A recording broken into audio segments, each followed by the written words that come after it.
قبل خاقان سلطان صاحب قرار قبله عالم ناصرالدین شاه قاجار وارد می شود.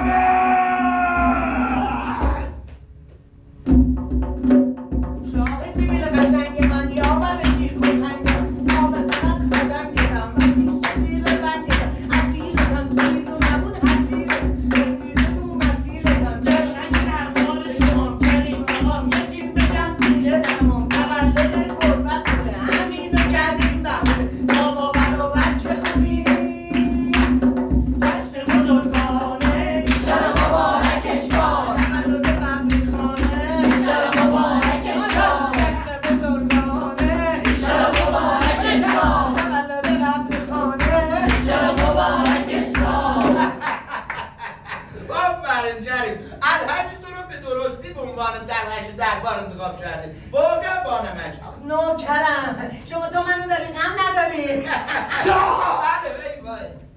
به مناسبت 4مین سالگرد تولد ببری خان سفرای روس، بریتانیا، فقاط، تایلند و عثمانی پیاپای تبریک فرستاده و هدایایی را به دربار روانه داشتند.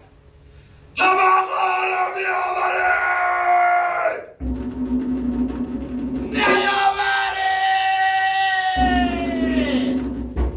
چرا گل بود؟ الان میگم و حقیقتشو میخواستم اگر امکانش باشه اولین هدیه رو خودم به ببرخان اهدا کنم. با درایت ملوکانه تصمیم گرفتن که اولین هدیه را اولین پیشکشی را خودشان به ببری خان هدیه کنند. احسن میبخشید. خب حالا خودت سلطانا بله. سلطانا بله. جملگی درباریان مشتاقیم که بدانیم شاه چه پیشکشی را برای گربه عزیزشان در نظر گرفتند. واقعا جملگی درباریان شما مشتاقید؟ بسیار خوب. ما 1 ماه تلاش های شبانه روزی کردیم و امورات مملکت تعطیل کردیم. مملکت تعطیل است. بله، این باب اینکه کل تفکر و تعقل کردیم که ببینیم آقا هی ما باید چی بدیم به این ببرخان در خور شخصیت ایشون باشه.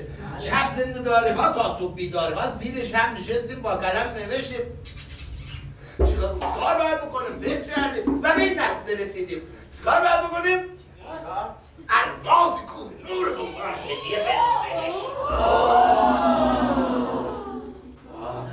البته اینو فراموش نکنید ما وقتی با الماس کوه نور رو میدیم انشالله در خور و شایستگی ببرخان باشه، آزرده خاطر نشه. به به عجب سخاوت و بخشندگی. احسن بابا ناصر خان تو دیگه کی هستی؟ ما از این به بعد نباید بگیم حاتم طایی، باز بگیم ناصر طایی.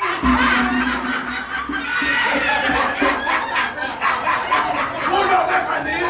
بله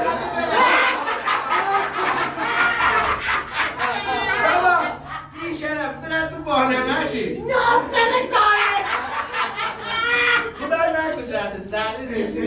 بله خدمتتون عرض می‌کردم ناصر طایی. آره خیلی قشنگ گفتی، آفرین. داشتم رو خدمتتون عرض می‌کردم ناصر طایی. بابا یه باگاهی بود گفتی خندیدیم دیگه. ای ناصر طایی الان این کارا رو می‌کنی میگن چقدر بی‌نمکه. این انتر گذاشت بغل خودش بی‌نمک زهرم تو حال آدم به هم بخوره. حساب آدم خورد می‌کنه. دلم واسه خدمتتون عرض می‌کنم. البته من خیلی به این فکر کردم که به عنوان هدیه بخشی از تاج تخت مملکت به ببرخان اهدا بکنیم، اما ملک جهانبانو مادر بنده ایشون خیلی هم قشنگه. ایشون گفتن نه اجازه نداره. عجب مادره. سرکن ببینم با منصور نگفتی که عجب مادر. قربا تعریف کردیم گفتیم عجب مادره. خیلی خوب همه بگید به به. بله مادر من اجازه نداره. گفت توز و این کارو بکنی میزنم دهنت.